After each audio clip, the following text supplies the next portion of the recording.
decir que participación y representación efectiva de las mujeres no son sinónimos.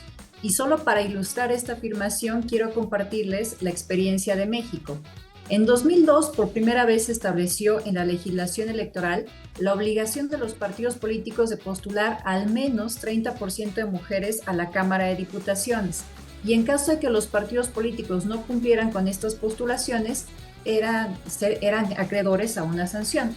El resultado fue que se comenzó a mandar a las mujeres a los distritos o a los lugares donde los partidos políticos tenían pocas o nulas posibilidades de ganar. Cuando empezamos a advertir que a pesar de que se postulaban a más mujeres, estas no llegaban al cargo público, los partidos políticos respondían, bueno, es que las mujeres son malas candidatas, o incluso las propias mujeres no quieren votar por otras mujeres.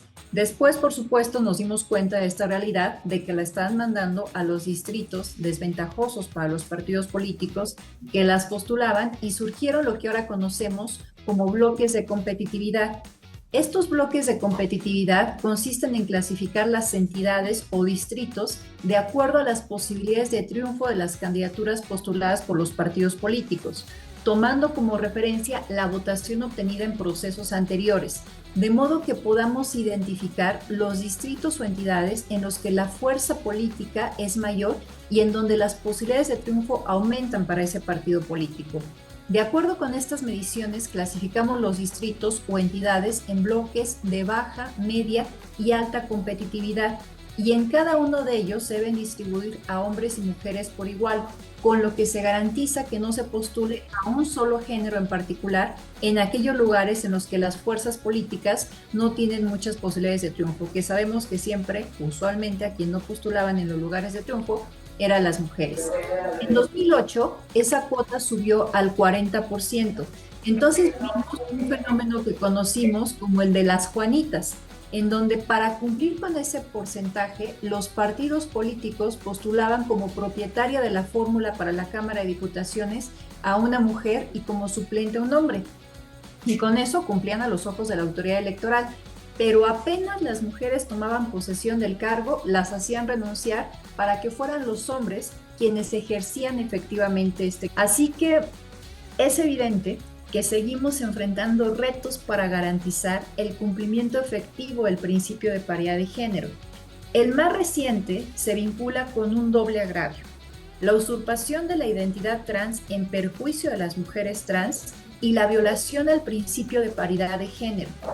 En las elecciones de 2018 en Oaxaca, el organismo público local electoral impulsó una medida para que las personas trans, intersexuales y mujeres pudieran ser reconocidas según el género con el que se autoescribían y por ende ser contabilizadas para el cumplimiento del principio de paridad de género dentro del bloque de cumplimiento de mujeres. Llegó la fecha de registro de candidaturas y verificación del cumplimiento del principio de paridad de género y la verdad es que todo el mundo estaba muy contento porque parecía que la medida había sido un éxito, porque muchas personas se inscribieron haciendo uso de esta medida. Sin embargo, la comunidad trans y mushe de Oaxaca y el colectivo por la ciudadanía de las mujeres detectaron casos de simulación, lo que llevó a la impugnación de 17 candidaturas. El asunto llegó a la sala superior y determinó un criterio que yo considero como procedimental, aunque avaló que en estos casos la mera manifestación de que una persona se autoascribe como mujer es suficiente. Lo que dijo es: válido a quien haya hecho esta manifestación desde un inicio en el registro de las candidaturas, pero no a quienes lo hicieron después de que la autoridad electoral local les hizo un requerimiento al partido político para que cumplieran con el principio de paridad de género. Así, con esta disposición se cancelaron 15 de las 17 candidaturas. Dada la incongruencia en las documentales que presentaron los partidos políticos, nos dieron una vista en el Instituto Nacional Electoral para que iniciáramos un procedimiento ordinario sancionador, nada más, digamos, por una posible falsedad en la declaración por los documentos que se presentaron. El 7 de octubre de 2020 se resolvió el procedimiento ordinario sancionador y le impusimos al partido político involucrado casi 5,5 millones de pesos de multa, y pusimos la sanción más alta porque incluso yo la propuse, porque pedí que se considerara como un agravio el intento de burlar el principio de paridad de género.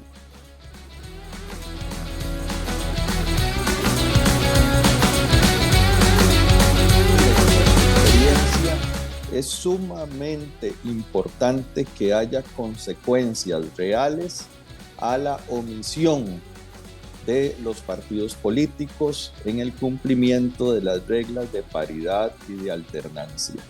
Si no hay consecuencias reales, consecuencias que les duelan a los partidos, realmente no logramos nada con tener leyes muy lindas, muy retóricas sobre paridad y alternancia.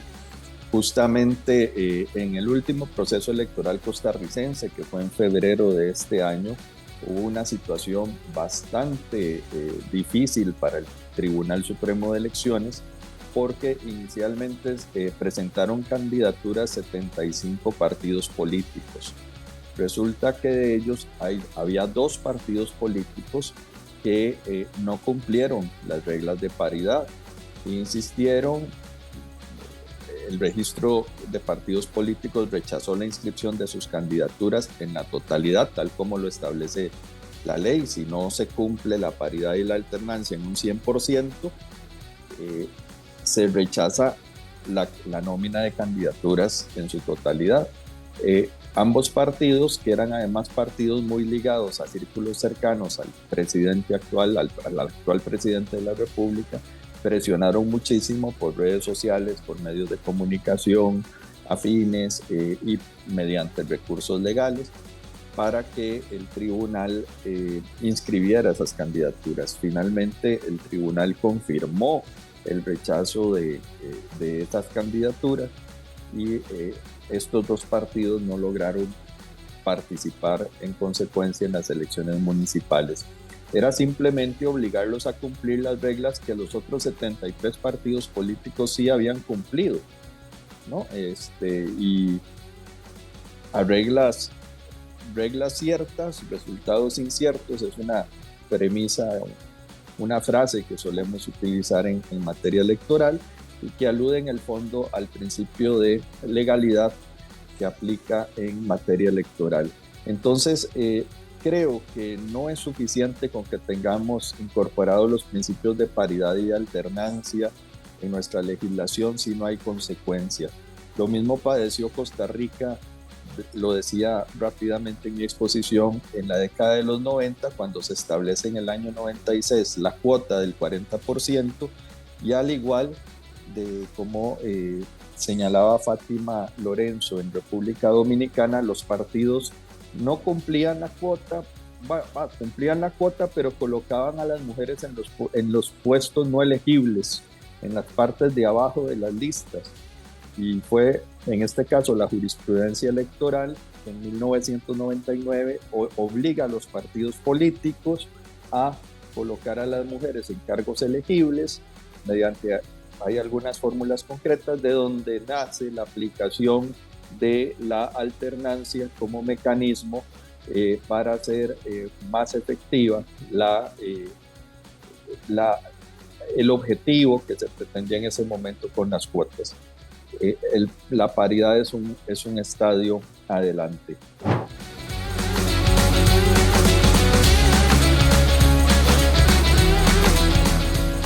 Nosotros somos la región del mundo que tiene mayor representación política de mujeres.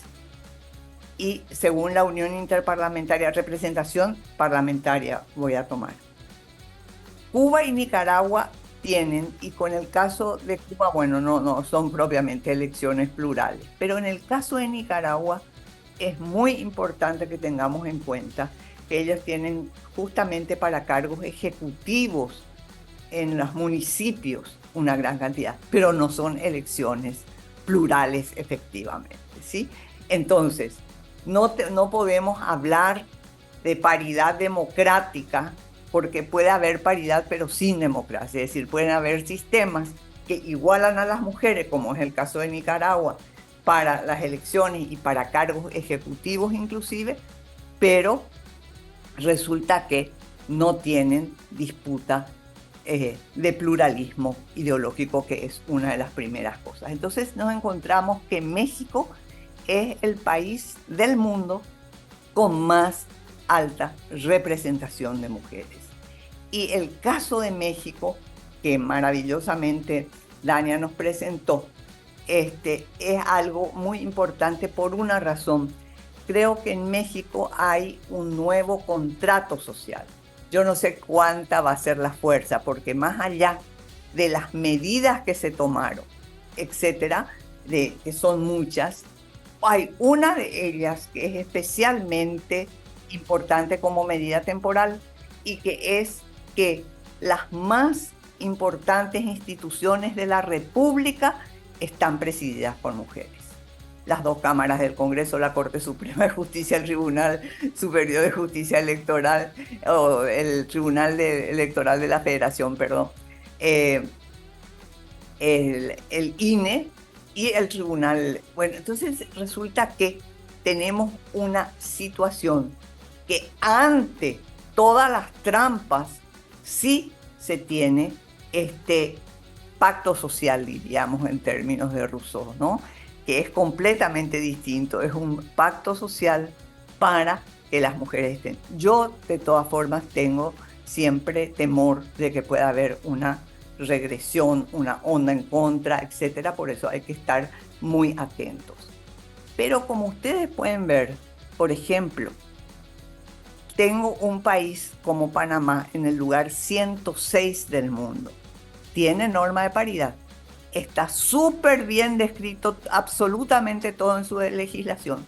Solamente que, ¿por qué está en ese lugar por debajo de países que no tienen ninguna norma de igualdad, ninguna medida, o como en el caso de Paraguay, que tienen solamente un 20% para las primarias? Bueno, resulta que Panamá, después de poner todo correctamente, tiene una cláusula por la cual la secretaria de la mujer del partido puede decir que ya no hay mujeres que quieran candidatarse. Y con eso baja, totalmente desaparece en realidad la paridad y las candidaturas son mínimas. Es decir, estamos en un continente muy contradictorio donde tenemos desde una situación en México hasta la de Panamá que está prácticamente en los últimos lugares. Obviamente, quiero decir que de ninguna manera ser mujer significa ser mejor,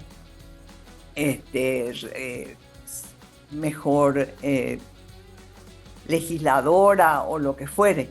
Por supuesto que pueden haber muy buenos hombres legisladores y mujeres. No se trata de eso, se trata del pluralismo que efectivamente tiene que estar presente en la democracia.